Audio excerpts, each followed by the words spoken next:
And we've got a couple of people in the comments as well asking about an update on a left back for Celtic, because as of right now, there's no news on Greg Taylor or even Schlupp as well.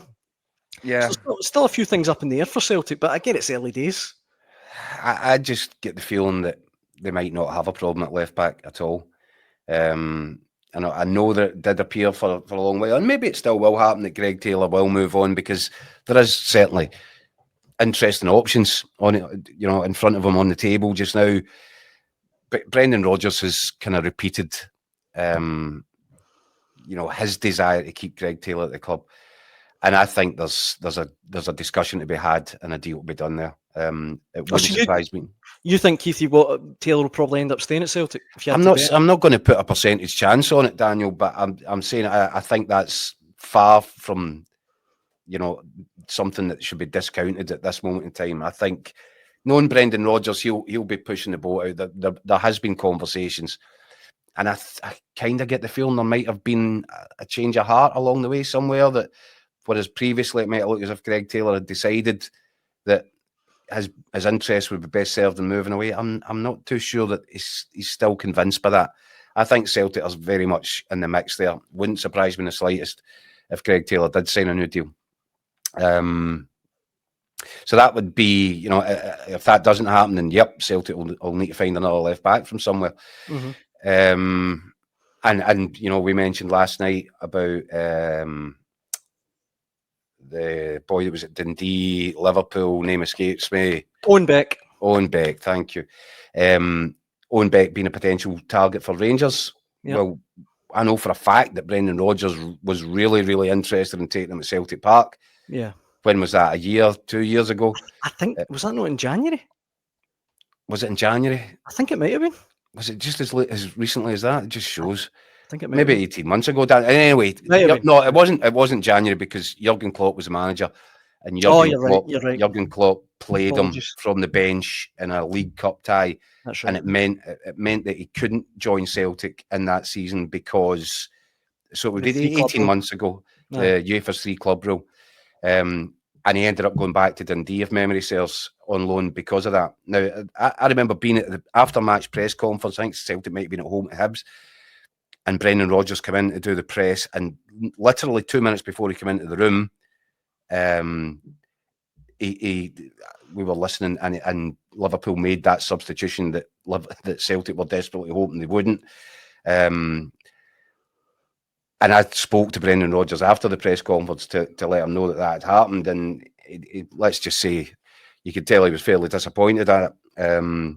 So if he was interested 18 months ago, it stands to reason that he'd be of interest. He'd be someone of interest to Brendan Rodgers at this point as well, if he does end up in a situation where he's needing a left back. So another fascinating one. Marzuno says in the comment section, referring to Greg Taylor and Kieran Tierney, he says, Keith, imagine they brought Daniel in to take your job and you're now the T-boy. Would you stay? And it's funny he says that, because I don't know if he knows someone, but that's what's happened, Marzuno. We're going to. I mean, it's weird that he knows that. I don't know if he knows someone on the inside, but that is the update. Well, it comes to us all. Old age comes to us all, Marzuno. But no, do you think there's anything in that, in the sense that Taylor is looking at it going, well, listen, I've been the first choice left back. Tierney comes in. There's no doubt about it. There's no doubt about it. But I think that the conversations that Brendan Rodgers would be having would be saying, look, I get it.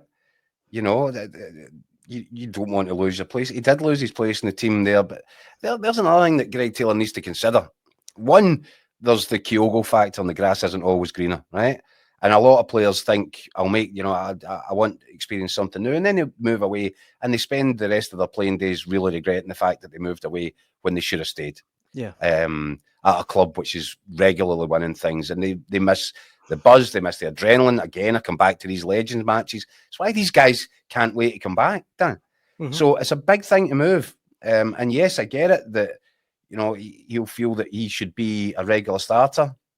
But we've had this discussion previously. Is there a way of fitting them both into the team? Perhaps. If Kieran Tierney was to play left-sided centre-half in some games at home where Celtic had all the ball, you've also got to factor into this equation the fact that Kieran Tierney's track record, injury-wise, would suggest he's unlikely to play 50, 60 games in a domestic season. So it's almost a job share of that Yeah. position. And I'm sure that Brendan Rodgers will have been working on Greg Taylor and that, because, you know, he's got a guy there that's just ideally placed with the bags of experience, everything required. You know, if you can keep Greg Taylor, well, there's one less risk that you have to make in the transfer market. Yeah. One guy that, you know, if Kieran Tierney was to break down on day one of pre-season training and you had Greg Taylor for the rest of the campaign, you're perfectly happy with it.